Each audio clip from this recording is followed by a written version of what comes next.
김건희 특검 민중기 특별검사팀 180일간의 수사를 마무리했습니다. 직접 발표했는데요. 더 관련된 내용들은 오늘 서정민 변호사 모시고 또 이야기를 나눠보도록 하죠. 안녕하십니까? 네, 안녕하십니까? 네, 직접 최종 수사 결과를 발표를 했습니다. 법조인이시기 때문에 조금 더 집중해서 보셨을 거고 저희도 내용적인 부분을 여쭤볼 게 좀 많이 있습니다. 일단 전반적으로 어떤 부분 좀 주목해서 들으셨는지요?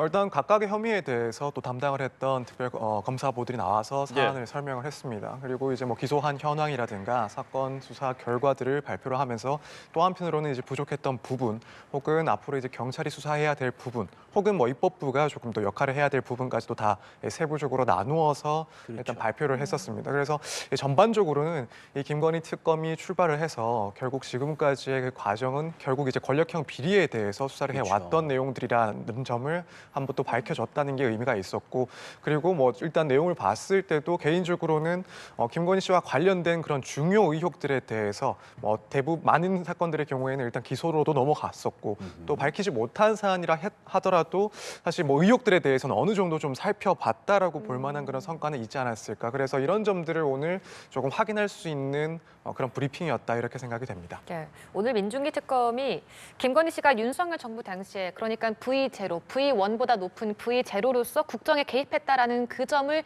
규명할지가 주목이 됐었는데, 특검팀이 말하기로는 김건희 씨가 영부인의 신분을 이용해서 인사와 공천에 폭넓게 관여해서 대한민국의 공적 시스템을 크게 훼손했다라고 말했습니다. 어떻게 보셨나요? 일단 뭐 그런 내용에 대해서 충분히 동의를 할 만한 수사 과정이 아니었나, 그리고 그러한 성과 역시도 조금 인정을 할 수 있는 부분이다라는 생각이 듭니다.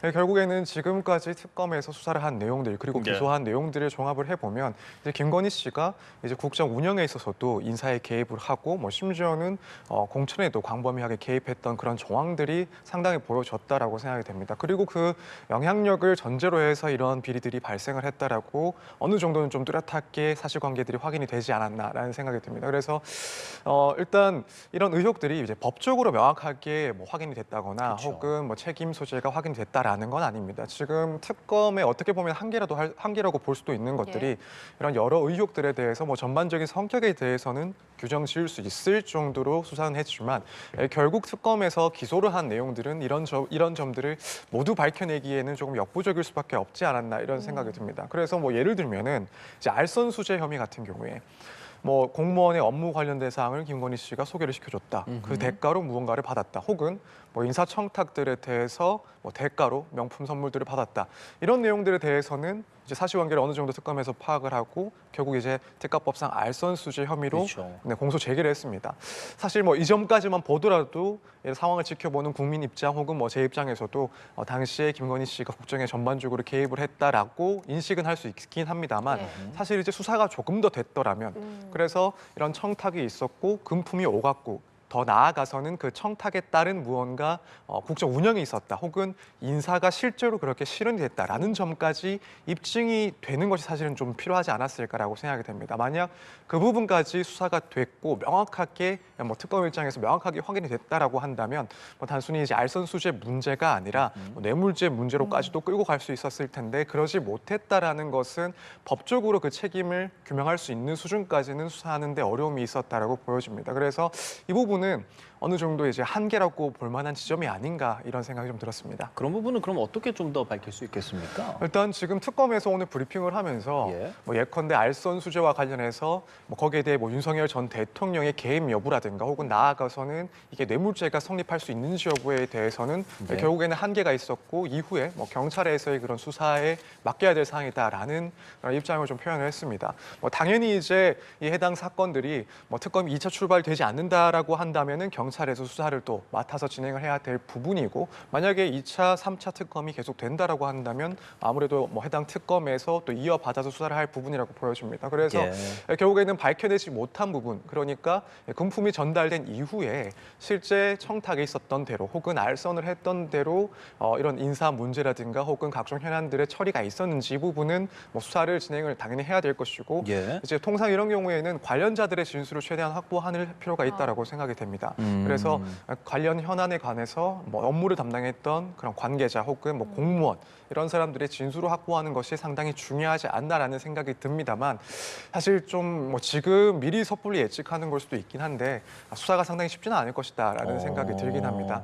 일단 지금까지 이제 특검에서 밝혀내지 못했다라는 것은 아무래도 이 사안들의 성질을 비추어 봤을 때 실제로 수사 난이도가 상당히 높았던 것도 이유 중에 하나라고 생각이 됩니다. 예. 김건희 특검 같은 경우에는 수사 기간도 뭐 타 특검들에 비해서 가장 긴 편이었고 예. 또 수사 인력 역시도 사실 뭐 지방 검찰청 규모 수준의 검사들 그리고 수사관들이 사건을 진행했었습니다. 그렇죠. 그런데도 불구하고 상당히 중요하게 보이는 이 사안들에 대해서 결과를 충분히 내지 못했다라는 것은 애초에 이 사건 의혹들에 대해서는 수사 난이도가 상당히 있었다라고 보여지기 그래요? 때문에 이게 이제 이후에 다른 특검 혹은 수사기관에서 진행을 했을 때 과연 어느 정도까지 추가로 밝혀낼 수 있을까? 새로운 증거나 새로운 사실관계들이 확인될 수 있을까를 생각해 본다면 쉽지는 않을 것이다라는 생각이 듭니다. 그리고 이제 네. 또 하나 조금 우려가 되는 지점이 결국 이런 각종 의혹들, 특히 이제 알선 수재와 관련해서는 우선 예.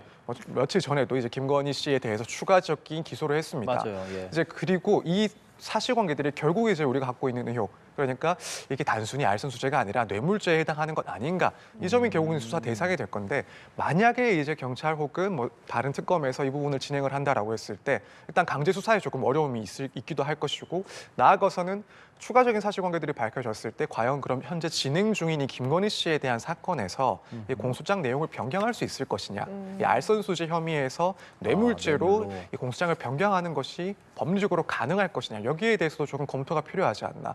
또 한편으로 나아가서는 뭐 당연히 김건희 씨 측에서는 기본적으로 사실관계가 동일하지 않다, 혹은 예. 뭐 피고인의 방어권 보장 차원에서 앞서 기소된 내용보다 훨씬 더 중한 죄로 또 추가적인 조사를 통해서 이 공소장 내용을 변경하는 것은 피고인에게 불리하다, 지나치게 불리한 것으로 허용되지 않아야 된다라는 식의 법적인 구성을 할 수도 있습니다. 네. 그리고 이런 것들은 또 마찬가지로 윤석열 전 대통령의 입장에서도 문제를 제기할 수 있는 부분이 아닐까 생각이 됩니다. 그래서 일단 앞으로의 수사 과정도 사실은 쉽지가 않을 것이고 수사가 된다 하더라도 이것을 뭐 김건희 씨의 그런 재판에서 뭐 공소장 변경으로 이어질 수 있을지 여기에 대해서도 예. 조금 반발이 있을 수 있는 내용이다. 그래서 뭐 향후에 법리적인 그런 다툼도 있을 수 있는 부분이라는 점이 뭐 앞으로의 그런 과정들을 예상했을 때 조금 난항이 되지 않을까 이렇게 생각이 됩니다. 예, 조금 정리를 해보겠습니다. 일단 매건 매직 관련해서 추가 기소를 했고 알선 수재 혐의를 받는데 다만 지금 말씀해주신 것처럼 수사에 좀 어려움이 있을 것일 수 있다라고 해주셨지만 김건희 씨는 그걸 부인하고 있고 근데 뭐 전성배 씨라든지 이봉관 회장 등은 실물 어느 정도 좀 그런 것들을 제시했다라고 전해지거든요. 이런 부분이 직접적으로 이게 대가성이다라고 맞추어 놓을 수 있고 뭐 그런 부분은 또 아닌 겁니까? 그렇죠. 일단 실제 사실관계 일부에 대해서는 말씀하신 것처럼 뭐 전성배 씨나 혹은 뭐 서희건설 회장이 인정을 한 바가 있습니다. 예. 그리고 실물도 어느 정도 확보를 했고 이제 여기 이 정도로 이제 입증을 할 수 있는 것은 결국에는 이 금품 수수가 있었다라는 사실인 것이고 거기에 대해서 막 반대급부가 있었는지 어떠한 청탁이 있었다거나 혹은 청탁을 알선을 했다라는 그런 사실관계에 대해서는 사실 구체적으로 입증하기는 조금 어려운 이걸 점이 왜 있습니다. 줬다, 이걸 네, 통해서 그렇습니다. 무언가 청탁했다 이 부분까지 밝혀내는 게 좀 더 지켜봐야 된다는 네, 거군요. 그렇습니다. 그래서 사실 이제 결국에는 이런 금품을 전달했다라는 입장에서도 이 본인의 혐의에 대해서 또 재판을 받게 되는 상황이고 또 혐의에 대한 어떤 판결이 나올지 모르는 상황에서 이런 진술들이나 입장이 조금씩 바뀔 가능성도 충분히 있어 보입니다. 그래서 뭐 수사에 최대한 협조를 한다라고 한다면 실제 사실관계를 그대로 인정을 할 가능성도 분명히 있습니다. 그래서 예를 들어서 이런 금품을 전달한 이유가 예. 어떠한 현안에 대해서 부탁을 하기 위함이었다라는 점을 인정할 수도 있긴 하지만 사실 뭐 재판이 진행되는 과정이라든가 혹은 선고 직전에 가서 자신의 형량이 조금 불이익하게 작용되지 않을까라는 점을 우려를 하면서 또 사실관계 일부를 누락하거나 혹은 조금 기존의 진술과는 번복된 그런 진술을 할 가능성도 있습니다. 그래서 중요한 것이 결국에는 전달을 했다라는 사람의 그 진술 내용이 될 텐데 이 부분을 끝까지 이제 일관된 그리고 구체적인 진술을 재판 과정에서도 확보할 수 있느냐 이게 상당히 좀 중요한 문제라고 보여집니다. 예. 그래서 지금까지 확인된 사실관계로는 결국에는 이런 알선 수재에 대해서는 어느 정도 그런 정황이라든가 혹은 객관적인 물증도 확보되었다라고 평가는 할 수 있긴 하겠지만 그 이유가 무엇이었는지, 나아가서는 이게 뇌물죄로 또 성립할 수가 있는지, 여기에 대해서는 사실 입증하는 것이 아직까지는 조금 예측하기가 힘든 어려운 점이 남아있지 않나 이런 생각이 듭니다. 예, 지금 김건희 특검이 파헤치고 있는 혐의들이 굉장히 많기 때문에 그중에 하나가 수사 무마시도 정황, 이 부분도 있습니다. 이게 지금 검찰의 윤 전 대통령 부부 수사 무마 의혹과 관련이 있는 것인데, 앞서서 이원석 전 검찰총장, 이창수 전 서울중앙지검장에 대한 소환 조사가 무산되면서 수사가 더 이상 이어나가지 못하고 있는 상황이었습니다. 그럼 이 부분은 앞으로 또 어떻게 이어집니까?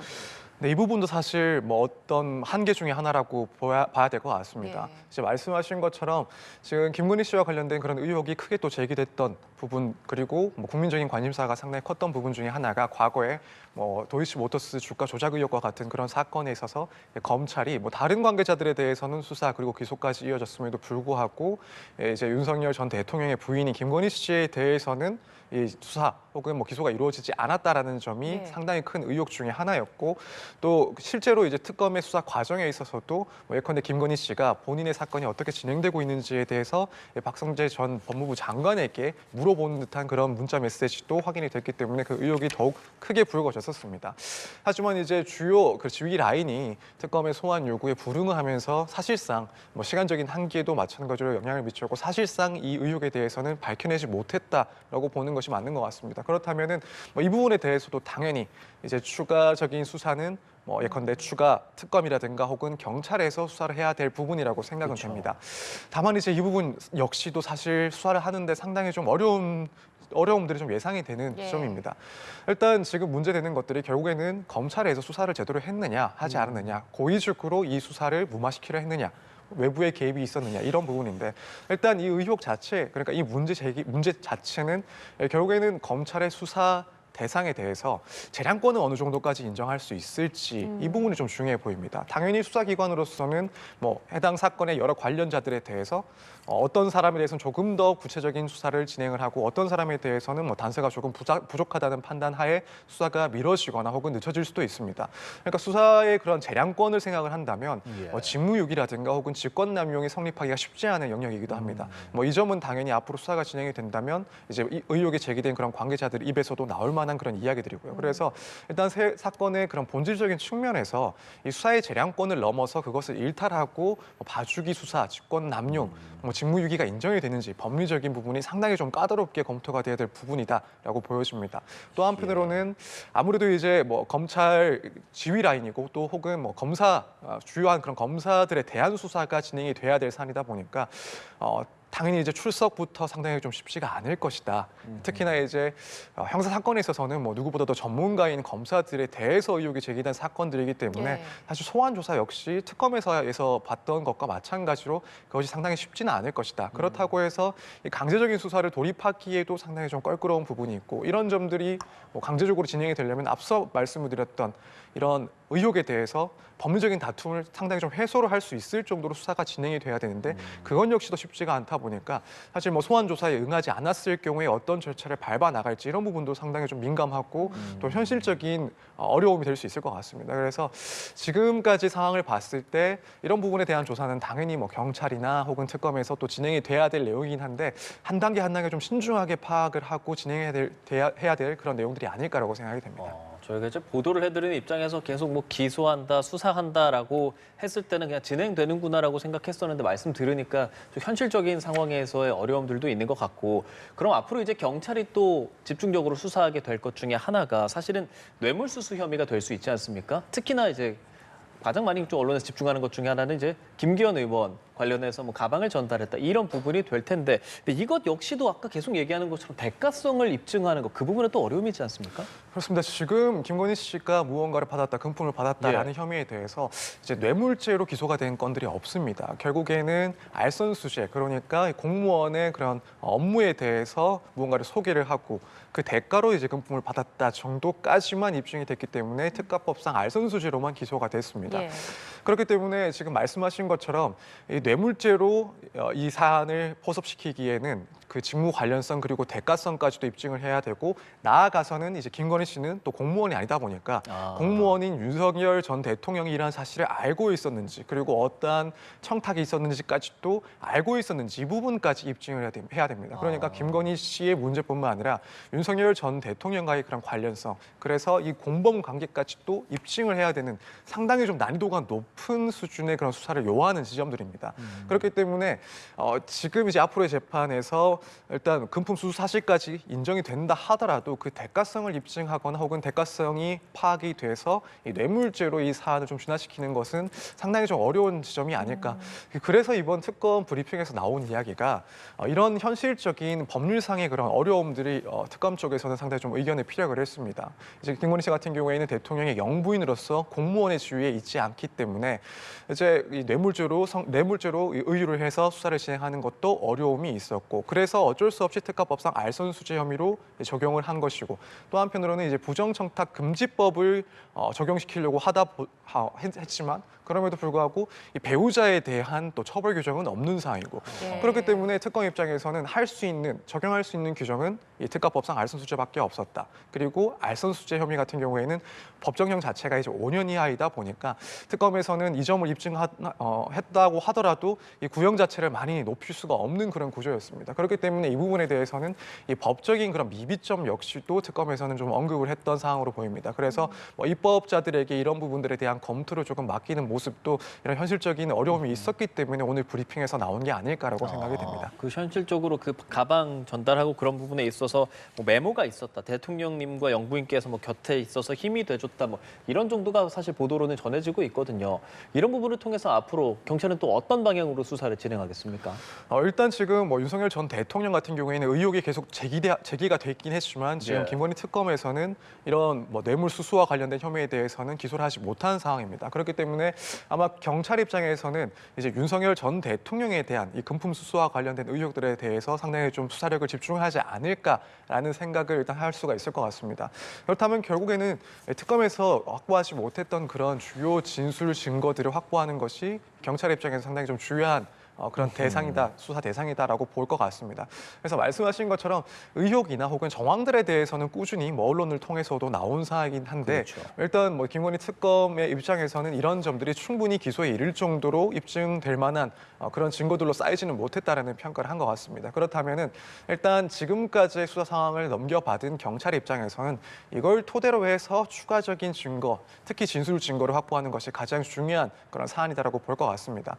그래서 다시 한번 이 증거들에 대해서 검토를 하고 이 증거들을 통해서 조금 관련자들에 대해 유리한, 그러니까 좀 의미 있는 그런 진술들을 이끌어낼 수 있는 구상을 하는 것이 일단 급선무가 아닌가. 아무래도 이제 김건희 특검 입장에서는 사안 자체가 수사 대상 자체가 워낙 광범위했기 때문에 이런 좀 디테일한 부분들에 대해서는 좀 시간적인 혹은 물적, 인적인 한계가 있었을 가능성도 있다라고 보여집니다. 그렇다면은 이걸 넘겨받은 경찰 입장에서는 그동안 쌓여온 증거를 바탕으로 해서 추가적인 진술 증거, 관련자들의 증거들을 조금 확보하는 것이 급선무가 아닐까라는 생각이 됩니다. 예. 지금 또 하나가 김건희 씨와 통일교 금품 수수 의혹과 관련한 그 사건들인데 특검이 역사상 처음으로 현직 국회의원인 권성동 국민의힘 의원을 구속 기소했습니다. 그리고 지금 현재 재판이 진행 중인 사안이에요. 그런데 핵심 증거로 제시된 것이 통일교 내부 문건의 작성 시점이 이걸 둘러싸고 지금 공방이 이어지고 있는데 이 문건 작성 시점이 중요한 이유는 또 무엇입니까? 일단 지금 이 내부 문건 작성 시점이 선후에 따라서 사실 이 사건에 대한 혐의점을 입증을 할 수 있는 그런 정도가 좀 달라진다라고 평가가 될 것 같습니다. 지금 윤영호 전 법무장 같은 경우에도 기존의 입장을 상당히 좀 선회를 해서 혹은 번복을 해서 혐의에 대해서 전달 사실에 대해서 좀 부인을 하고 있는 듯한 그런 태도이다 보니까 해당 문건의 중요도는 더욱 높아진 상황인데 지금 이 내부 문건의 작성 시점이 2022년 1월 달이냐 혹은 2023년이냐 여기에 대해서 지금 양측의 의견이 서로 갈리고 있는 상황입니다. 이제 만약에 이 문건 그러니까 TM 이제 한학자 총재의 대상으로 한 그 특별 문건이 작성된 시점이 2022년 1월 3일이었다라고 한다면 이틀 뒤에 이제 권성동 의원이 1억 원을 수수했다라는 혐의로 지금 재판을 받고 있는 상황이다 보니까 불과 이틀 전에 작성된 이 특별 보고 문건은 상당히 신빙성이 있다라고 평가를 받을 것이고 여기에 따라서 이틀 뒤에 이 1억 원이 전달됐을 것이다라는 그런 정황적인 의심이 상당히 높아질 수밖에 없습니다. 그런데 만약에 이 문건이 그때 작성된 것이 아니라 사후에 그것도 2023년에 작성된 문건이다라고 한다면 지금 받고 있는 의혹과는 시차가 거의 1년 넘게 발생하게 됩니다. 그렇다면은 사후에 보고된 문건이다 보니까 실제로 그런 보고 문건대로 그 내용대로 전달 사실이 있었는지 아니었는지 이 문건 자체 내용 자체가 허위인지 이런 부분에 대해서는 좀 의문이 제기될 수밖에 없습니다. 그렇기 때문에 이 문건이 작성된 시기가 언제냐, 이 권성동 의원이 받고 있는 의혹을 받고 있는 그 사실 그 시점과 얼마나 근접해 있느냐에 따라서 특검의 주장이 더 탄력을 받을 수도 있고 힘을 받을 수가 있고 반대로 시점이 너무 멀어지게 되면은 권성동 의원의 주장이 더 합리적이다라는 평가를 받을 수도 있기 때문에 상당히 좀 중요하게 볼 그런 내용이라고 생각이 됩니다. 그러니까 통일교 정치권 로비 의혹 수사와 관련해서 지금 내부 문건 작성 시점도 중요하고 그리고 계속해서 한학자 총재 전 비서실장 정원주 씨를 피의자로 전환한 뒤에 불러서 높은 조사도 하고 있고 이런 상황인데 그렇다면 작성 시점만큼이나 이런 피의자들의 진술 또한 좀 중요하게 여겨집니까? 어떤가요? 수사에서? 네, 그렇습니다. 사실 이렇게 로비 의혹을 받고 있는 상황이기 때문에 거기에 대한 조사를 하고 있는 상황이기 때문에 문건 역시도 당연히 중요하고 이 관련자들의 진술을 확보하는 것도 상당히 중요합니다. 예컨대 뇌물 사건 같은 경우에도 사실 준 사람이라든가 혹은 받은 사람의 그런 인정이 없다라고 한다면 사실 그런 혐의점을 입증하는 것은 수사기관 입장에서 매우 힘듭니다. 그렇기 때문에 이 관련자들의 진술을 최대한 확보하는 것이 사실 수사에서 가장 중요한 부분이기도 하고 그래서 지금 이렇게 경찰에서는 상당히 좀 신속하게 관련자들을 소환해서 조사를 하고 처음에는 참고인으로 조사를 했다가 나아가서는 피의자로 또 전환을 해서 조사를 하는 그런 네. 과정을 보여주고 있는 것으로 보입니다. 그래서 일단 그 중요도에 대해서는 당연히 가장 이 혐의를 입증할 수 있는 중요한 증거들이다라고 보고 진행을 하고 있을 것인데 사실 지금 이 사건의 수사도 무척이나 좀 쉽지는 않을 것으로 보입니다. 일단 참고인으로 지금 말씀하신 이 관계자 정원주 정원주 비서실장. 같은 경우에는 사실 처음에는 참고인으로 조사를 그렇죠. 했다가 이후에는 또 피의자로 또 피의자. 전환을 한 상황인데 사실 이렇게 자신의 신분이 바뀌는 상황에 따라서 진술에 대해서 어떤 진술을 해야 될지 상당히 좀 복잡하게 계산을 할 수밖에 없고 수사기관 입장에서도 그런 점들을 좀 감안할 수밖에 없습니다. 그래서 결국에는 내가 참고인으로든 피의자로든 조사를 받게 됐을 때 이 사건이 나에 대해서도 이제 수사가 향할 수 있다라는 점을 고려를 한다면 사실 여기에 대해서 있는 그대로 진술하는 것을 상당히 좀 부담스러워할 수가 있고 반면에 참고인으로 진술을 한 경우에는 한편으로는 내 사건이 아니다 보니까 최대한 협조적인 모습을 보여야 된다라는 판단을 할 수가 있습니다. 그래서 이렇게 수사 대상자가 되어 버리면은 사실 어떤 진술을 할지 상당히 좀 복잡한 그런 계산을 하게 되고 그 점이 또 수사에 있어서도 상당히 좀 어려운 점에 해당을 합니다. 그래서 일단 지금 통일교와 관련해서 대부분의 관계자들이 또 진술에 대해서 혐의에 대해서 부인을 하고 있는 상황이다 보니까 그렇죠. 경찰 입장에서도 이 조사 자체가 상당히 좀 어렵지 않나 이런 생각도 들기도 합니다. 통일교 관련해서 한일 해저터널 사업 관련해서 또 핵심 인물이 이번에 또 소환이 됐는데 이 인물은 전재수 전 장관이랑 또 연결이 되더라고요. 2020년에 만나서 사진 찍고 자서전 전달했다 이런 것인데 유의미한 진술을 지금 사실 공소시효가 거의 임박한 상황에서 어떻게 좀 얻어낼 수 있을까 이 부분도 관심입니다. 사실 지금 언론을 통해서 확인된 사실관계에 대해서는 인정을 하는 그런 진술, 사실관계를 그대로 동의하는 진술할 가능성이 높아 보입니다. 예컨대 전재수 장관과의 그런 친분이라든가 예. 실제로 사진을 찍은 사실 이런 부분들에 대해서는 이미 증거가 다 확보가 되어 있고 또 외부로도 확인된 사실이기 때문에 그런 기본적인 내용에 대해서는 당연히 인정을 할 것인데 더 중요한 내용 그러니까 전재수 장관에 대해서 만약에 실제 로비라든가 혹은 금품적인 지원이 있었다라고 한다면 그런 부분들에 대한 진술을 받아내는 것은 상당히 어렵지 않나라는 생각이 듭니다. 일단 이 의혹 자체가 통일교의 그런 조직적인 로비와 관련된 의혹이다 보니까 그 조직에서도 또 중요한 역할을 했다라고 보이는 이 관계자가 자신에게 또 수사 대상이 될 수도 있는 그런 혐의점에 대해서 쉽게 인정하는 것은 어렵지 않나. 특히 지금 한학자 총재를 비롯한 윤영호 전 법무장관 같은 그런 관계자들이 계속해서 혐의를 부인하고 있는 상황에서 그런 사례를 보고 있는 입장이기 때문에 자신 역시도 일단 혐의를 먼저 부인하는 것을 생각하지 하지 않을까라는 생각이 듭니다. 그래서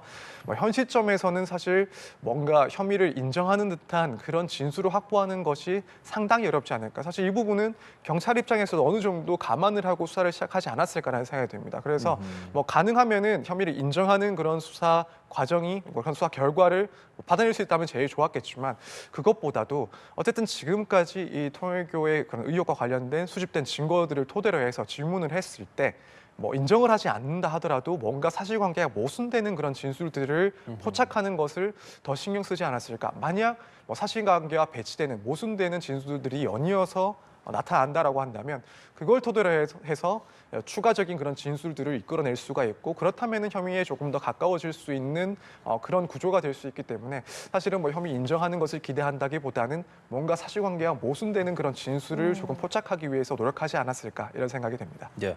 다만 전재숙 의원 같은 경우는 결코 아니다. 돈 받지 않았다. 그리고 이거 반대하는 게 나의 정치적 신념이다라고 얘기하면서 조사도 한 14시간 받았다고 하잖아요. 계속 그런 반대 입장을 내고 있는 상황인데 올해 진짜 얼마 안 남았잖아요. 공소시효 진짜 며칠 안 남은 상황인데 추가 소환을 하게 될는지 경찰은 어떤 생각 좀 하고 있겠습니까, 지금?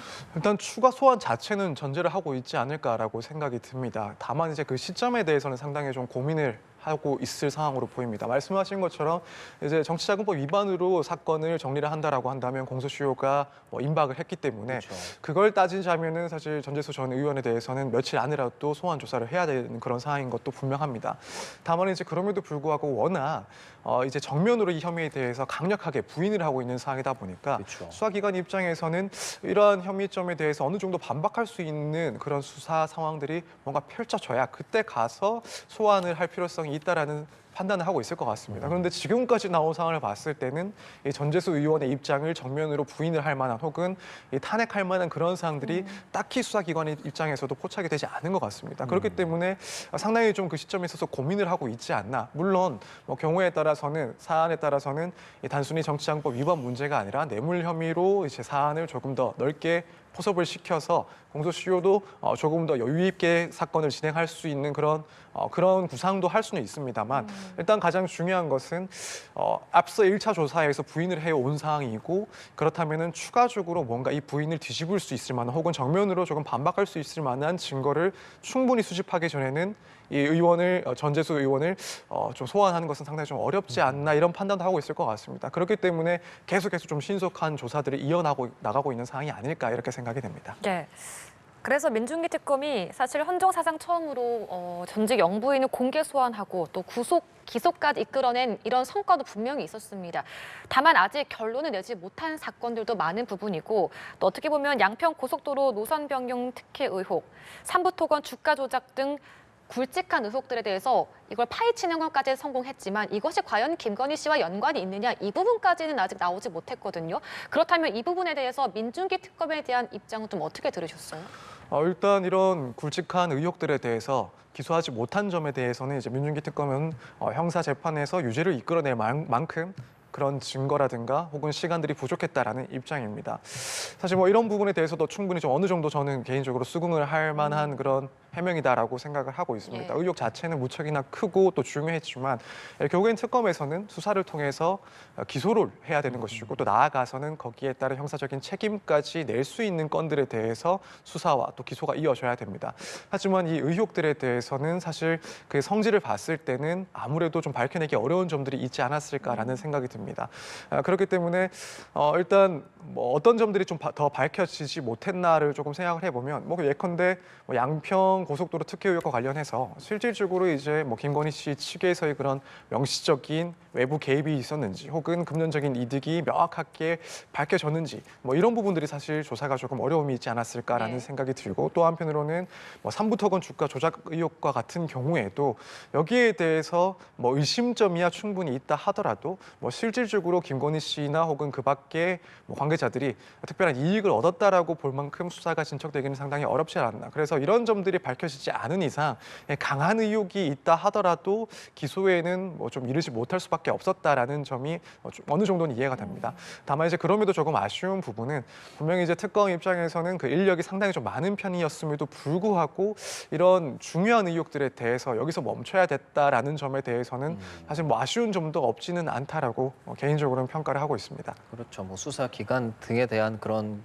논란도 좀 있었고 이번에 또 이야기했었던 것들 중에서 이게 좀 마땅한 처벌이 이루어지도록 그 청탁금지법에서 그 공직자의 대통령 당선인을 포함시키고 또 영부인 등에 대한 입법적인 좀 보완도 필요하다라는 이야기를 했습니다. 이런 부분은 좀 공을 국회에 넘기는 것으로도 보이고 어떻습니까? 법적인 좀 허점이 있다고 생각하세요? 네, 저도 사실 좀 법적으로 보완할 필요가 있다라는 생각이 듭니다. 사실 이제 김건희 씨에 대한 특검 수사가 개시가 됐을 때 그리고 각종 의혹이 제기가 됐을 때 과연 어떤 법률로 구성을 해서 어떤 구성 요건에 해당한다고 수사를 시작을 하고 또 기소를 할 수 있을지에 대해서 좀 여러 가지 구멍들이 있긴 했었습니다. 그래서 말씀하신 것처럼 예컨대 부정청탁 금지법 같은 경우에 이제 고위공직자의 배우자에게 어떠한 뭐 청탁을 하면서 혹은 뭐 청탁과 상관없이 금품을 제공을 했을 때 이 제공자에 대해서는 처벌을 하도록 하면서도 사실 그 배우자에 대해서는 처벌하는 규정이 없습니다. 사실 어떻게 보면 그 배우자에게 청탁을 하는 것은 결국에는 해당 공무원에 대해서 청탁하기 위한 그런 금품의 전달이기도 한데 여기에 대한 처벌 규정이 빠져 있다라는 점이 지금 이런 의혹들이 제기되면서 좀 확실하게 문제점이 부각되지 않았나라는 생각이 듭니다. 물론 일단 특검 측에서도 이야기를 하는 것처럼 사실 이런 상황을 입법자들이 예상하기가 힘들었을 것이다. 특히나 뭐 대통령의 영부인이 금품을 받고 인사에 개입을 한다던가 혹은 각종 현안에 개입을 한다는 것은 입법을 하는 시점에 있어서는 좀 예상치 못한 부분이었을 것이다라는 것도 충분히 이해가 됩니다. 다만 이제 실제로 이런 문제가 발생을 했다 보니까 그렇다면은 이제 현 시점에서는 이런 대통령 배우자에 대해서 뭔가 처벌을 할 수 있는 그런 규정 역시도 마련할 필요가 있지 않나. 이것은 뭐 특검 입장에서는 상당히 좀 문제 제기를 할 만한 부분이라고 생각이 됩니다. 뭐 그밖에 뭐 대통령 당선인의 지위에 대해서도 사실 좀 언급을 했던 것으로 보이는데 대통령 당선인의 경우에는 대통령에 임명되기 전까지는 사실 공무원에 해당하지가 않습니다. 그런데 그 시점에 어떠한 부정한 청탁이 있었다. 그리고 뭐 뇌물을 수수했다. 여기에 대해서 마땅히 적용할 만한 그런 법률 규정들이 없습니다. 그래서 여기에도 보면은 어떻게 보면 입법적인 공백이 있지 않나. 물론 이 부분 역시도 뭐 국회에서 입법할 당시에 설마 이런 부분까지도 범죄가 있을까 혹은 부정한 행위가 있을까 조금 예측하지 못한 지점이 있는 것은 분명해 보입니다만 실제로 이런 사안들이 발생했으니까 여기에 대해서는 좀 입법을 하는 과정에서도 조금 더 이 공백을 메울 만한 그런 검토가 필요하지 않나라고 생각이 됩니다. 예. 자, 마지막으로 수사는 이렇게 종료가 됐습니다. 다만 재판은 앞으로 계속 이어질 텐데 다음 달 28일, 1월 28일입니다. 김건희 씨의 주요 사건 1심 선고가 나오는데 도이치모터스 주가 조작 등 혐의로 특검이 김건희 씨에게 징역 15년을 구형했습니다. 그렇다면 과연 1심 선고 어떻게 전망하십니까? 저는 개인적으로 절반에도 미치지 못할 가능성이 있다라는 생각을 하고 있습니다. 그래서 왜냐하면 지금 김건희 씨에게 그 적용된 혐의 중에 가장 무거운 혐의가 자본시장법 위반, 그러니까 도이치모터스 주가 조작 의혹과 관련된 사안인데 여기에 대해서 사실 공범들은 뭐 다들 실형 없이 집행유예를 받은 바가 있습니다. 그렇기 때문에 이제 김건희 씨 역시도 이 부분에 대해서 중한 처벌을 받기에는 상당히 좀 어렵다라는 생각이 들고 그밖에 지금 정치자금법 위반 문제도 법정형으로 5년 이하 규정이고 또 이 특가법상 알선수재 혐의도 법정형으로 5년 이하 규정입니다. 그렇다면은 이런 내용들을 종합을 했을 때 사실 특검의 구형이 상당히 좀 높기도 했었고 법원 입장에서는 하나하나 이 문제를 따져봤을 때는 특검에서 구형 15년을 했지만 그 절반 이하에도 미치지 못할 가능성이 있지 않나. 그러니까 이것은 사실 뭐 사안을 가볍게 봐서 그렇다는 것이 아니라 일단 법정형 자체가 낮게 설정이 되어 있고 다른 공범들과의 그런 균형을 봤을 때는 법원에서도 좀 중형을 선고하는 데 있어서 상당한 한계가 있지 않나라는 생각이 듭니다. 물론 정치적인 파장이라든가 혹은 뭐 영부인의 그런 지위에 있다라는 점은 충분히 가중해서 판단할 영역이긴 하겠습니다만 그럼에도 불구하고 법률 규정이라든가 이 다른 사건들의 결과를 비추어 봤을 때는 뭐 절반 정도 조금 못 미치는 선고가 되지 않을까 개인적으로 이렇게 조금 전망을 하고 있습니다. 네, 알겠습니다. 김건희 특검팀 수사를 마무리한 상황에 대해서 법적인 요소 좀 짚어봤습니다. 서정민 변호사와 함께했습니다. 고맙습니다. 감사합니다.